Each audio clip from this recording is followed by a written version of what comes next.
வணக்கம். இன்னைக்கு நம்ம பார்க்க போறது ரிஷப ராசிக்காரங்களுக்கு குரு பெயர்ச்சி. இப்போ தான் நடந்திருக்குது.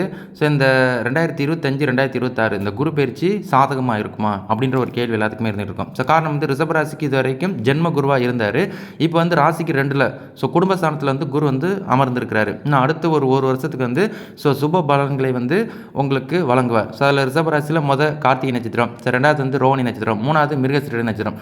இந்த 3 நட்சத்திரத்துக்காரங்களுக்கு ஒரு எதிர்பார்ப்பு இருக்கும். குரு மாறினா எங்கள் வாழ்க்கை நிலைமை மாறுமா, நாங்கள் அடுத்த கட்டத்துக்கு போவோமா அப்படின்ற ஒரு கூற்று. அப்போ இப்போ குடும்பஸ்தானத்தில் நிற்கிற குருபான் உங்களோட வாழ்க்கை தரத்தை உங்களுக்கு அப்டேட் பண்ணுறதுக்குரிய அம்சத்தை இவர் ஏற்படுத்துவார். காரணம் குரு நின்ற பலன்கள், குரு பார்வை பலன்கள்னு நிறையா வித்தியாசங்கள் இருக்குது.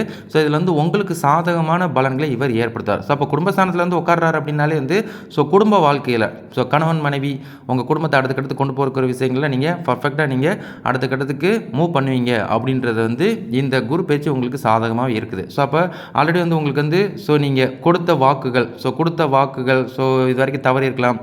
ஏகப்பட்ட விஷயங்கள் நீங்கள் அவமானப்பட்டிருக்கலாம், அசிங்கப்பட்டிருக்கலாம், நினச்ச நடத்த முடியல அப்படின்ற ஒரு வருத்தம் கூட பட்டுக்கலாம். இப்போ குரு ராசிக்கு 2ல் வந்திருக்கிறது நீங்கள் கொடுத்த வாக்கு உறுதிகளை காப்பாற்றுவதற்குரிய அம்சத்தை அடுத்த ஒரு வருஷம் பண்ணுவார். இப்போ தான் மே 11 தான் குரு பேச்சு நடந்திருக்குது. அடுத்த வருஷம் மே மாதம் வரைக்கும் ஒரு வருஷத்துக்கு உங்களுக்கு வாய்ப்புகள் இருக்குது. அந்த வாய்ப்புகளை கரெக்டாக நீங்கள் பயன்படுத்திட்டீங்கன்னா மேலே ஏறி வருவீங்க அப்படின்றத நினைவில் வச்சுக்கோங்க.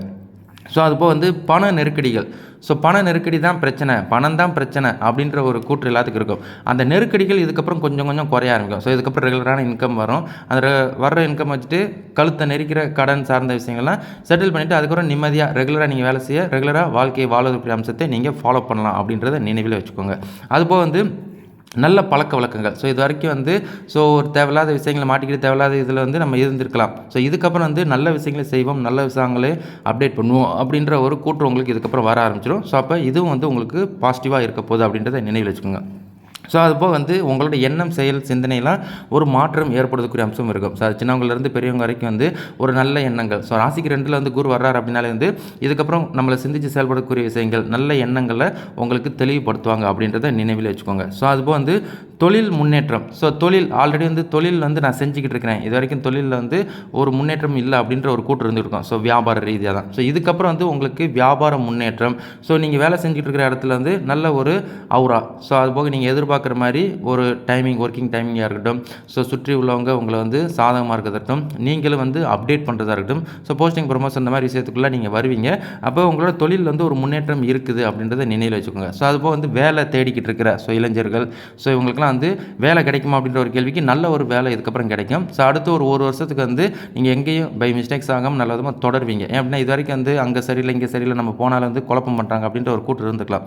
இதுக்கப்புறம் நல்ல ஒரு வேலையை தொடர்றதுக்குரிய அம்சத்தை இவர் ஏற்படுத்துவார். அப்போ ஏற்கனவே வேலை செஞ்சுட்டு இருக்கிறவங்களுக்கு ப்ரொமோஷனும் இருக்கும் அப்படின்றத நினைவில் வச்சுக்கோங்க. அப்போ ப்ரொமோஷன் ஆயிடுச்சுனாலே உங்களுக்கு எக்ஸ்ட்ரா பண வரவுகள், சேலரி இன்க்ரிமெண்ட் இந்த மாதிரிலாம் இருக்கும். ஸ்டைபன் இந்த மாதிரிலாம் விஷயங்கள்லாம் வரும்.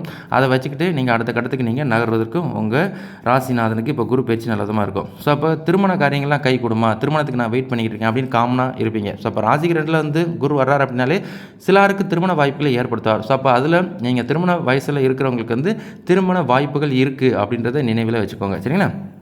அதுபோல் படிக்கிற பசங்களுக்குலாம் எங்களுக்கு முன்னேற்றம் இருக்குமா அப்படின்ற ஒரு கேள்வி இருக்கும். படிக்கிற பசங்களுக்கும் படிப்பில் இதுக்கப்புறம் முன்னேற்றம் இருக்கும். ஏன்னா ராசிக்கு 2ல் குரு வர்றாரு அப்படின்னாலே இதுக்கப்புறம் புரிந்து படிக்கிறது, படித்தது உங்களுக்கு மைண்டில் இருக்கிறது, எக்ஸாம்லலாம் நல்லா ஸ்கோர் பண்ணுற அம்சங்கள்லாம் இருக்குது. விட்டு விட்டு போனவங்களும் மறுபடியும் ரீகண்டினியூ பண்ணலாம். ஹையர் ஸ்டடீஸ் பண்ணுறவங்களும் தாராளமாக படிக்கலாம். படிச்சுக்கிட்டே வேலை செய்கிறவங்களுக்கும் இந்த படிப்பு உங்களுக்கு மிஸ்டேக்ஸ் ஆகாது. நீங்கள் ஃபோக்கஸ் பண்ணி படிக்கலாம், அதில் நீங்கள் அச்சீவ் பண்ணுவீங்க அப்படின்றத நினைவில் வச்சுக்கோங்க. அதுபோக உடல் ஆரோக்கியத்தில் முன்னேற்றம். இது வரைக்கும் உடல் ஆரோக்கியத்தில் ஜென்ம குரு இருந்து ரொம்ப குழப்படி உங்களுக்கு பண்ணியிருந்துக்கலாம். இப்போ ஜென்ம குரு ரிலீஸ் ஆகி உங்களுக்கு 2ல் குடும்பஸ்தானத்தில் வர்றதுனால உடல் ஆரோக்கியத்தில் ஒரு முன்னேற்றம், சிந்தனை, செயல், எண்ணம் எல்லாம் கொஞ்சம் உங்களுக்கு ஆக்டிவாக இருக்கிறதுக்கு அம்சத்தை ஏற்படுத்தும். அப்போ ஹெல்த் இஷ்யூஸ் ஓகே தான் அப்படின்றத நினைவில் வச்சுக்கோங்க குரு பயிற்சிக்கு. மற்றபடி உங்களுக்கு வீடு, வாகனம், நகை நட்டெல்லாம் வாங்கலாமா, ப்ராப்பர்ட்டி எல்லாம் எங்களுக்கு அமையுமா, இல்லை ஏதாவது பண்ணலாமா அப்படின்ற ஒரு கேள்வி இருக்கும். அப்போ துணிச்சலாக பண்ணலாமான்னு நீங்கள் பண்ணலாம்.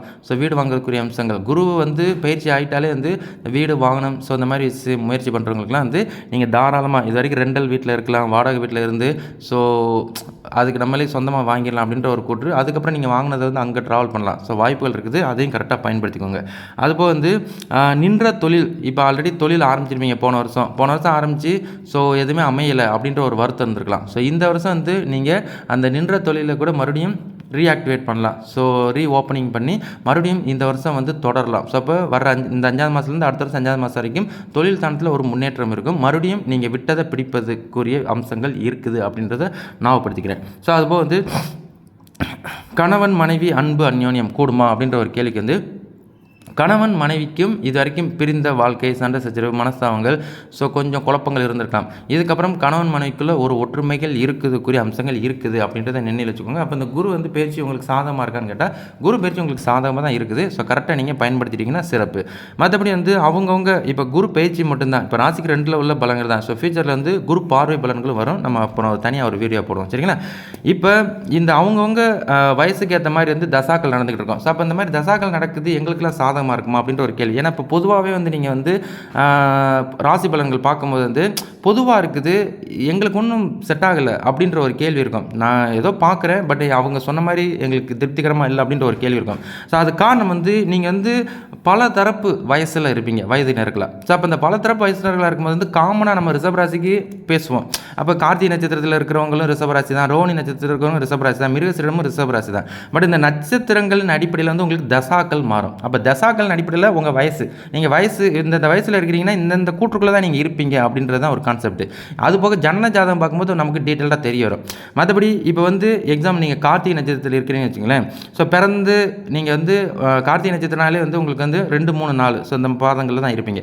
இந்த பாதங்கள் இருந்தீங்கன்னா 4 வருஷம் மினிமம் இருக்கும். ஸோ அந்த 4 வருஷத்துக்குள்ளே தான் நீங்கள் இருப்பீங்க. 4 வருஷம்னா 4 வயசுக்குள்ளே. இந்த 4 வயசுக்குள்ளே அதுக்கப்புறம் வந்து 4 வயசுலேருந்து 14 சந்திர தசை, 14லேருந்து 21 செவ்வாய் தசை அப்படின்னு இப்படி தான் இருக்கும். ஸோ அப்போ படிப்பு மிஸ்டேக்ஸ் ஆகாது. 21 வயசுக்குள்ளே இருக்கிற ரிஷபராசி கார்த்திகை நட்சத்திரக்காரங்க படிக்கிறது கரெக்டாக படிக்கிறது, படித்து முடிச்சோடனே கரெக்டாக வந்து வேலை, இந்த மாதிரி விஷயத்துக்குள்ள நீங்கள் கவனமாக இருப்பீங்க. ஸோ அதை பற்றி உங்களுக்கு குழப்பம் இருக்காது. பட் உங்களுக்கு என்ன பிரச்சனை இருக்குன்னா திருமண காரியங்கள் தான் எங்களுக்கு இழுத்தடிச்சுக்கிட்டே இருக்குது.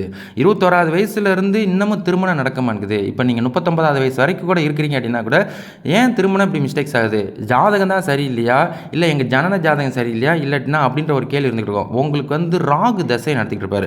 அப்போ ராகு 21லேருந்து 39க்குள்ளே நடக்கிறாருலேருந்து உங்களுக்கு இந்த ரிலேஷன்ஷிப்பில் பிரச்சனை, காதலில் பிரச்சனை, குடும்ப வாழ்க்கையில் பிரச்சனை, அது போக திருமணமே நடக்கலை அப்படின்னு இந்த 4 கூட்டத்தில் தான் இருப்பீங்க. அந்த மாதிரிலாம் இருக்கிறீங்கன்னா நீங்கள் ராகு தசை உங்கள் ஜாதகத்தை எடுத்து பார்த்துக்கோங்க. ராகு தசை முடிகிற வரைக்கும் நீங்கள் உங்கள் குடும்ப வாழ்க்கையிலையும் அதுபோக ரிலேஷன்ஷிப்லேயும் அடுத்து தொழில் தானத்திலையும் நண்பர்கள்ட்டையும் நீங்கள் கவனமாக எப்பயுமே இருக்கணும். வார்த்தைகள் கவனம். ஸோ அந்த ராகு வந்து உங்களை தனிமைப்படுத்திக்கிட்டே இருப்பார். அந்த தனிமைக்கு முடிவு என்ன அப்படின்னா நீங்கள் பொறுமை, ஸோ வார்த்தைகளில் கவனமாக இருக்கணும். அது மட்டும் 39வது வயசு உங்களோட ராகு தசை முடிகிற வரைக்கும். அதுக்கப்புறம் உங்களுக்கு நல்ல ஒரு பிரைட் ஃபியூச்சர் இருக்கும். ஏன் அப்படின்னா அதுக்கப்புறம் உங்களுக்கு குரு தசை 16 வருஷம் நடக்கும். அப்போ குரு தசை நடக்கும்போது பிரிந்த வாழ்க்கை, நல்ல ஒரு கணவன் மனைவியோட வாழ்க்கை, ஸோ நல்ல ஒரு குடும்பம் குட்டியாக நீங்கள் நல்ல ஒரு தொழில் ஸ்தானத்தில் முன்னேற்றம், நீங்கள் எதிர்பார்த்த மாதிரி வீடு வாங்கின சொத்து சேர்க்கை, இந்த மாதிரி விஷயத்துக்குள்ளே நீங்கள் வந்துடுவீங்க அப்படின்றத நினைவில் வச்சுக்கோங்க. அப்போ நீங்கள் 39லேருந்து 55க்குள்ளே இருக்கிறவங்களுக்கு வந்து ஒரு பாசிட்டிவான குரு பயிற்சியாகவும் இருக்கும். உங்களோட ஜாதகத்துக்கு குரு தசை வந்து நல்ல விதமாகவே இருக்கும் அப்படின்றத நினைவில் வச்சுக்கோங்க. அதே மாதிரி 55லேருந்து 74க்குள்ளே நீங்கள் இருக்கிறீங்க அப்படின்னா உங்களுக்கு சனி தசை. அப்போ சனி தசையை நடத்துகிறாரு. அப்போ ரிஷபராசிக்காரங்களுக்கு கார்த்திகை நட்சத்திரத்துக்கு சனி கெட்டவரான்னு கேட்டால் அவர் வந்து முற்றிலும் கெட்டவராக தான் இருப்பார். அதனால் வந்து நீங்கள் எல்லாத்துலேயும் கவனமாக இருந்துக்கிறது நல்லது. கவனமாக வேலை இடத்துலையும் சரி, குடும்ப வாழ்க்கையிலையும் சரி, ஸோ உங்கள் குடும்பத்தை வழி நடத்துலையும் சரி, ஸோ நீங்கள் வந்து பணத்தை ஹேண்டில் பண்ணுறதும் சரி, முரண்பாடாக அவசரப்பட்டு எதுலையும் போய் மாட்டிக்கிடாமல் நீங்கள் உண்டு உங்கள் வேலை உண்டு இருக்கும் பட்சத்தில் இந்த 55லேருந்து 74க்குள்ளே ஓரளவு ஓகே தான். பட் இருந்தாலும் ஹெல்த் எல்லாம் டேக் கேர் பண்ணிக்கணும். ஸோ நல்ல உழைப்பாளியாக இருக்கிற, நல்ல மனநிலையோடு இருக்கிற கார்த்திகை நட்சத்திரக்காரங்களுக்கு சனி பகவான் நல்லதே தான் பண்ணுவார். ஸோ நீங்கள் நெகட்டிவ் சைடோ இருக்கிறீங்க அப்படின்னா மாட்டிக்கிடுவீங்க. ஸோ அதை நினைவில் வச்சுக்கோங்க. ஸோ அதுபோல் வந்து ரோஹிணி நட்சத்திரம். அப்போ ரோஹிணி நட்சத்திரத்தில் இருக்கிறவங்களுக்குலாம் எங்களுக்குலாம் எப்படி அப்படின்ற ஒரு கேள்வி இருந்துகிட்டே இருக்கும். ரோஹிணி நட்சத்திரத்துக்கு வந்து ஸோ வந்து சந்திர தசை. ஸோ சந்திரன் மொத்தம் 10 வருஷம். ஸோ அப்போ ரோஹிணி பியூராக வந்து ரிஷபராசியில் இருக்கும். அப்போ பியூராக இருக்கிறதுனால 10 வயசுக்குள்ளே உங்களுக்கு வந்து சின்ன பசங்க, 10லேருந்து 17 மறுபடியும் சின்ன பசங்க. அப்போ படிப்பு, அப்போ 10லேருந்து 17 வயசுக்குள்ளே இருக்கிறீங்க அப்படின்னாலே படிப்பு உங்களுக்கு மிஸ்டேக்ஸ் இருக்காது. படிப்பும் நீங்களும் ஓரளவு வந்து ஸ்கோர் பண்ணிடுவீங்க. நீங்களும் நல்லா உங்கள் ஜனன ஜாதகத்தில் குரு ஸ்ட்ராங்காக இருக்கிற ஜாதகங்கள் நல்லாவே படிப்பாங்க. படிப்பு ஸ்தானம் கெட்டு போகாத ஜாதகங்கள் நல்லாவே படிப்பாங்க. அதே மாதிரி இந்த செவ்வாய் தசை வரைக்கும் இருக்கிறவங்களுக்கும் ஓகே தான் படிப்பு. ஸோ 17 வயசுக்கு மேலே ராகு தசை ஸ்டார்ட் பண்ணி வர்றாரு. 17 வயசுலேருந்து உங்களுக்கு 35வது வயசுக்குள்ளே நீங்கள் இருக்கிறீங்கன்னா ஹையர் ஸ்டடியில் வந்து கொஞ்சம் தடங்கல் பண்ணோம். ஸோ மேல் படிப்பில் கொஞ்சம் விட்டு போயிடும், கொஞ்சம் விட்டு மறுபடியும் படிக்கிற மாதிரி இருக்கும். ஸோ அதுக்கப்புறம் ஃபீல்டு ஒர்க்கு வந்து கொஞ்சம் பண்ணுற மாதிரி இருக்கும். குடும்பம் சார்ந்த விஷயங்கள், குடும்பத்தை பிரிஞ்சிருக்கிறது, வெளிநாட்டு வாய்ப்புகள், இந்த மாதிரி விஷயத்தில் நீங்கள் இருப்பீங்க. உங்களுக்கும் இந்த திருமணம் காரிய தடைகளில் இருந்துக்கிட்டு இருக்கும். திருமணம் நடக்குமா, திருமணம் நடந்தாலும் வந்து அப்படி ஒன்றும் விசேஷமாக இல்லை அப்படின்ற ஒரு வருத்தம் உங்களுக்கு இருந்துகிட்டே இருக்கும். குடும்ப வாழ்க்கையில் ட்ராவல் பண்ண முடியல, கணவன் ஒரு பக்கம், மனைவி ஒரு பக்கம், பிள்ளைங்க ஒரு பக்கம் அப்படின்னு பிரிந்து இருக்கிற மாதிரி ஒரு ஃபீல் இருக்கும். ஸோ உங்களுக்கும் அந்த மாதிரி இருந்துச்சு அப்படின்னா நீங்களும் வந்து இந்த குரு வந்து உங்களை பேலன்ஸ் பண்ணார். பட் இருந்தாலும் 35வது வயசு வரைக்கும் ராகு தசை முடிகிற வரைக்கும் நீங்களும் கவனம் தேவை. ஸோ அப்போ 35வது வயசுக்கு அப்புறம் தான் உங்களுக்கும் பிரைட் ஃபியூச்சர். குரு தசாங்கிட்ட ஒரு 16 வருஷம், அப்போ நல்ல ஒரு வேலை, நல்ல ஒரு குடும்ப வாழ்க்கை, கணவன் மனைவி ஒற்றுமை, காதல் ஒற்றுமை, ஸோ அந்த மாதிரி கூற்றுக்குள்ளே வருவீங்க. ஸோ குடும்ப வாழ்க்கையை தவிர்த்து உங்களோட தொழில் தனத்தில் ஒரு முன்னேற்றம், அடுத்த 16 வருஷத்தில் நல்ல ஒரு தொழிலில் நல்ல ஒரு பெயர் புகழோட நல்ல ஒரு அம்சத்தில் நீங்கள் இருப்பீங்க அப்படின்றத நினைவில் வச்சுக்கோங்க. ஸோ 51க்கு மேலே 70 சனி தசை.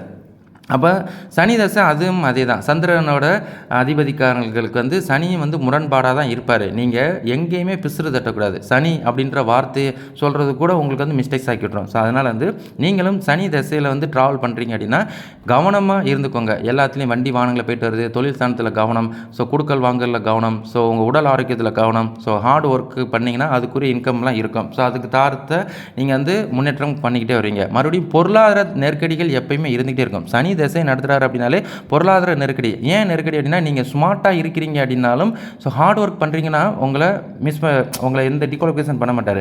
அதே வந்து கொஞ்சம் மெத்தனமாக ஏளனமாக இருக்கிறீங்க அப்படின்னா கொஞ்சம் பிடின்னு பிடிப்பார். அதனால் அந்த மாதிரி அளவுக்கு மட்டும் போகாமல் ஸ்டடி கருத்து எங்கே இருக்குதோ அதில் இருந்தீங்கன்னா கண்டிப்பாக ஸ்கோர் பண்ணிங்க அப்படின்றத நினைவில் வச்சுக்கோங்க. 70க்கு மேலே இருக்கிறவங்களுக்கு வந்து உங்களுக்கு வந்து புதன் தசை. ஸோ புதன் தசை ஓடுது அப்படின்னாலே வந்து அதுலேயும் நீங்கள் நல்ல வாழ்க்கையில் இருப்பீங்க. நல்ல ஒரு பேர் சொல்கிறது மாதிரி ஒரு கெப்பாசிட்டி, நல்ல ஒரு குடும்பத்தை வழி நடத்துது, ஒரு ஆசானா நீங்கள் உங்கள் வம்சத்தை ஃபாலோ பண்ணுறக்கூடிய விஷயத்தில் இருப்பீங்க. டேக் கேர் பண்ணிக்கோங்க உடல் ஆரோக்கியத்தில். அப்போ இந்த குரு வந்து உங்களுக்கு சாதகமாக இருக்குமான்னு கேட்டால் குரு சாதகமாக தான் இருக்கும். பட் உங்களோட தசாக்கள் வந்து உங்களுக்கு மாறி வரும். அதில் நீங்கள் கவனமாக இருந்துக்கணும். ஸோ அதுபோல் வந்து மிருகசீரிடம். மிருகசீரிடத்தில் பிறந்தாங்க. அப்போ ரிஷபராசியில் 3வது நட்சத்திரம் மிருகசீரிடம். ஸோ மிருகசீரிடம் வந்து 1-2 இருக்கும். ஸோ அப்போ 1-2 இருக்குது அப்படின்னாலே வந்து 3 வருஷம் இருக்கும். ஸோ அப்போ மிருகசீரிடம் 3 வருஷத்துக்குள்ளே சின்ன பசங்க. அதுக்கப்புறம் வந்து ராகு தசை.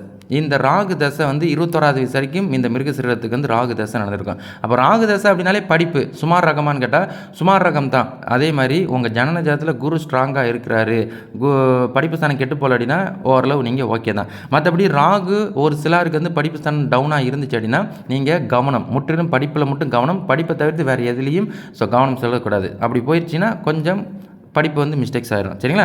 21வது வயசு வரைக்கும் தான் உங்களுக்கு அந்த பிரச்சனை. ஸோ 21 வயசுக்குள்ளே வந்து இந்த சின்ன பசங்க வந்து தேவையில்லாத அந்த கெட்ட விஷயங்கள் எல்லாம் ஈடுபடாமல் இருந்துட்டிங்கன்னா ஓகே தான். 21க்கு அப்புறம் உங்களுக்கு பிரைட் வாழ்க்கை இருக்குது.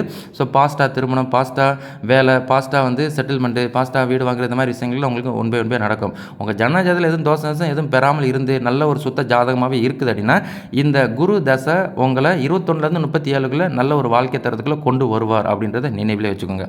ஸோ அதுபோல் வந்து 37க்கு அப்புறம் 56 சனி தசை. அகைன் உங்களுக்கு சனியும் தசையை நடத்த ஆரம்பிச்சார். சனி தசையும் அதே தான். உங்களுக்கு வந்து இந்த வெளிநாட்டு வாழ்க்கை, ஸோ கரெக்டாக ஹார்ட் ஒர்க் பண்ணுறவங்களுக்கு, ஸோ குடும்ப வாழ்க்கையில் கரெக்டாக கட்டணட்டாக இருக்கிறவங்களுக்குலாம் இவர் சாதகமாகவே இருப்பார். நீங்கள் வந்து கொஞ்சம் முரண்பாடாக வழி தவறுறீங்க அப்படின்னா அதுக்குரிய பலன்கள் இருக்கும் அப்படின்றத நினைவு வச்சுக்கோங்க.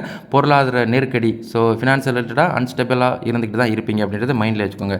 ஸோ அதே 56க்கு மேலே இருக்கிறவங்களுக்கு ஓகே ரகம் தான். ஸோ 56க்கு மேலே இருக்கிறவங்களுக்கு புதன் தசை நடத்துவார். இங்கே குரு பயிற்சி வர ஓடிக்கிட்டு இருக்கோம். ஸோ அப்போ குரு பயிற்சிக்கும் இந்த புதன் திசைக்கும் வந்து ஒவ்வொரு காரியமாக உங்களுக்கு சாதகமாக அமையும். ஸோ கண்டிப்பாக நீங்கள் விட்டதை மறுபடியும் பிடிப்பதுக்குரிய அம்சம். ஸோ 73க்குள்ளே உங்களுக்கு சாதகமான அமைப்புகள் இருக்கும்.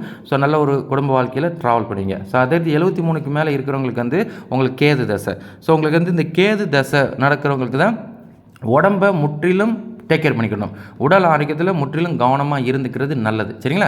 ஸோ அதை தவிர்த்து இந்த குரு பயிற்சி உங்களுக்கு சாதகமாக அப்படின்ற ஒரு கேள்விக்கு வந்து ஸோ குரு பயிற்சியை மட்டும் பார்க்கும்போது வந்து சாதகமாக இருக்கும். ராகு கேது பயிற்சிக்கு ஒரு பலன்கள் ஓடிட்டு இருக்கும், சனி பயிற்சிக்கு ஒரு பலன்கள் ஓடிட்டு இருக்கும். ஸோ இந்த மூணையும் கூற்று லாஸ்ட்டாக வச்சு சேர்த்து வச்சு ஒரு வீடியோ பார்க்கும்போது உங்களுக்கு வந்து ஒரு தெளிவுரை பிறக்கும். மற்றபடி வந்து இது வந்து ஒரு பேஸ் தான், பேசிக் என்னோட ப்ரெடிக்ஷன். உங்கள் ஜனன ஜாதத்துலேயும் நான் சொன்ன மாதிரி நடக்கிற தசாபதிகள்லாம் இப்படி இருக்குதுன்னா அதன்படி நீங்கள் டபுள் செக் பண்ணிவிட்டு அதன்படி நீங்கள் ட்ராவல் பண்ணிக்கிறது நல்லது. மற்றபடி குரு ட்ரான்ஸ்ஃபர் ஆகிட்டார். ஸோ நீங்கள் வந்து அஸ் யூசுவல் நீங்கள் எங்கே இருந்தாலும் சரி, ஸோ தட்சிணாமூர்த்திக்கு ஒரு விளக்கை போட்டு, குரு பகவானுக்கு ஒரு விளக்கை போட்டு, உங்கள் பேர் ராசின்னு சொல்லி அர்ச்சனை பண்ணிவிட்டு உங்களோட நல்ல காரியங்களை ஸ்டார்ட் பண்ணுங்கள். ஸோ கோவில் போயிட்டு வாங்க. எந்த கோயில்னாலும் சிவன் கோயிலில் போயிட்டு நீங்கள் ஆரம்பிச்சிங்கன்னா, நீங்கள் ஆரம்பிக்கிற காரியங்கள் ஸோ உங்களுக்கு சாதகமாக இருக்குது அப்படின்றத நினைவிலே வச்சுக்கோங்க. சரிங்களா?